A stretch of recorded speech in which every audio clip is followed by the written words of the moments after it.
gloves. This is an interesting theory. It fits the need for all the different sized holes. It explains the nubs. It makes sense regionally with the Viking weave thing. It explains why it was normally made out of bronze and copper, both harder metals than gold. It explains why they were buried with women, and maybe military guys use them to make chainmail?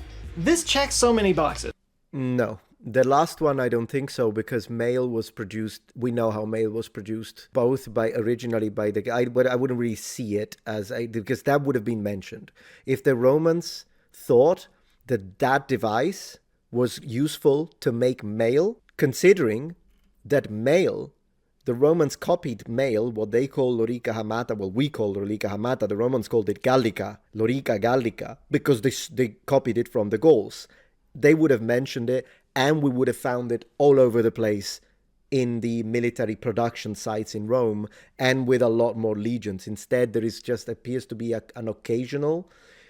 So I don't think with the mail, because we know how they produced armor. But for everything else, I am going to say possibly. You can use it even in a military camp, apart from the fact that, once again, it could have belonged to a Celtic auxiliary man. So part of his culture, maybe something is like, hey, I can make a pretty chain, why not, and wear it. But even if it was a Roman citizen, he could have bought it because he thought it was pretty. I mean, that's fine. But the fact that it's mostly found in the Celtic world only gives me more the idea that this is not for a military function, and then the Romans would have at least talked about it. This was used for a non-military jewelry function. Makes more sense to me. The only thing that is keeping me from giving it 100% here is that it didn't show any signs of wear and tear, which I feel like it would have a lot of wear and tear if metal was being scraped against it all the time. Unless it was used with... But then again, you said it's used with gold. Gold is a softer metal. Maybe not. Wear and tear if metal was being scraped against it all the time. Unless it was used with yarn, maybe. Although apparently, and this is another clue actually, a lot of the dodecahedrons were found with wax residue on them. And she suggests that... Man, I did not know. You remember I said wax? I thought this was going to contain wax. I don't know why. That might have been like a kind of lubrication. But yeah, that's a pretty solid theory. Yeah. I like that theory. Another theory is that it's a device to encode messages. Coder, decoder, if you will. Be sure to drink your Ovaltine. Ovaltine? And you know what? I can see it. I mean, just looking at this, it looks like it's a kind of a cipher of some kind, like the different holes being different settings or something.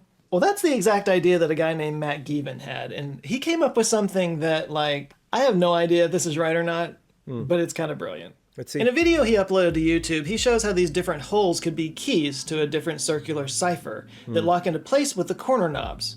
You line up the inner cipher with the outer cipher to find the code letter, and then you rotate the inner cipher one click after every word. Once you've got your message, you can seal it with wax inside this message holder, and then imprint the side of the dodecahedron that matches the right key. Then the guy who gets the message knows which circle to use by matching up his dodecahedron to the wax seal. Then he pops in the correct cipher, and now he's decoding the message.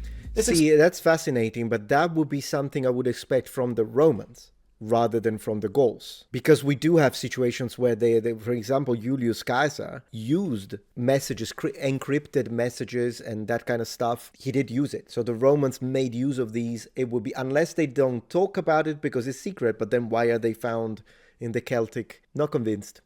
Cool idea though. Explains why nobody ever talked about it, because it was secret military technology. This explains the wax residue, maybe even why it was made from valuable metals, because military.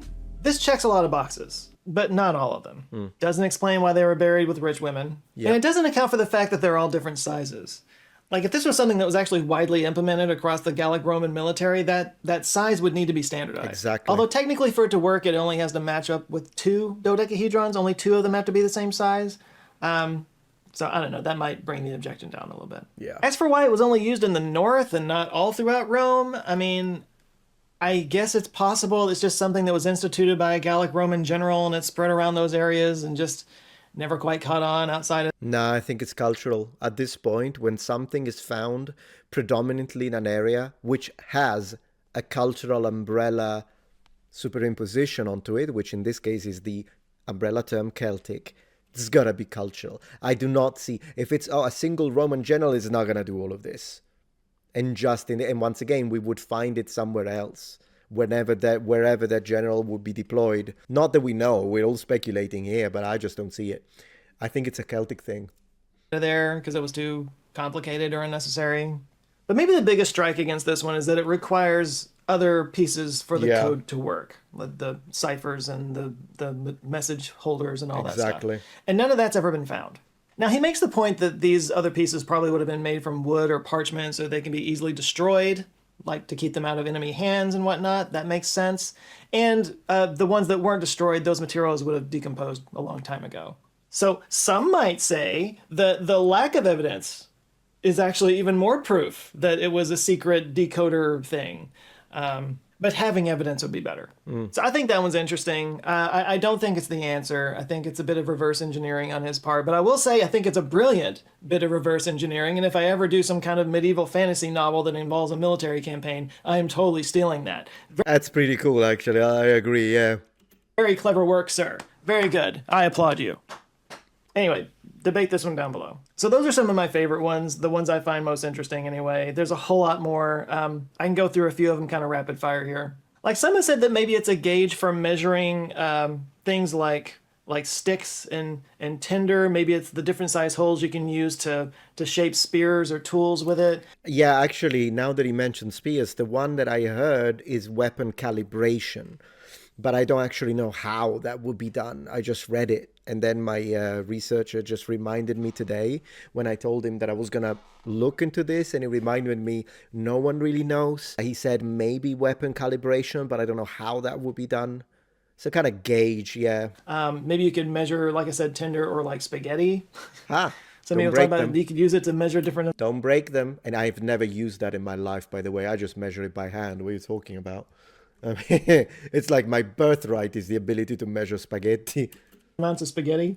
And I think any one of those things might work, but all of them? Did they need a device to measure tinder? Did they even eat pasta in that part of the world? Was spaghetti even a thing back then?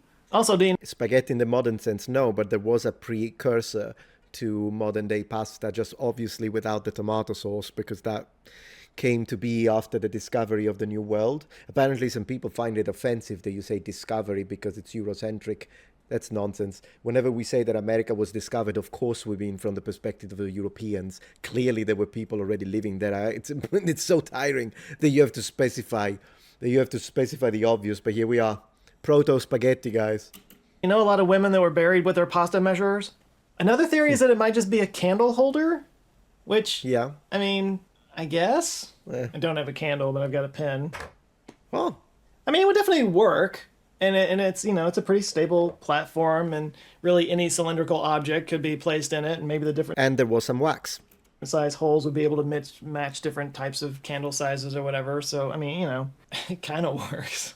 But wouldn't we see a whole lot of them? Know any women who have been buried with candle holders? Because they were sometimes found with coins, some people think that they might have been coin validators. Like back then, it was a lot easier to counterfeit coins. And it was actually fairly common for people to clip little bits of coin and melt it down and sell it. So the idea is that this was a device for merchants and tax collectors or whoever to essentially like authenticate the coins by making sure they fit the appropriate holes. Like that's a pretty good one, but it does have a fatal flaw, as my friend Stefan Milo pointed out in his recent video. He actually did a few videos on the dodecahedron recently. They're awesome. You should definitely go check them out if you like this topic. And actually, if you're not following Stefan Milo at all, like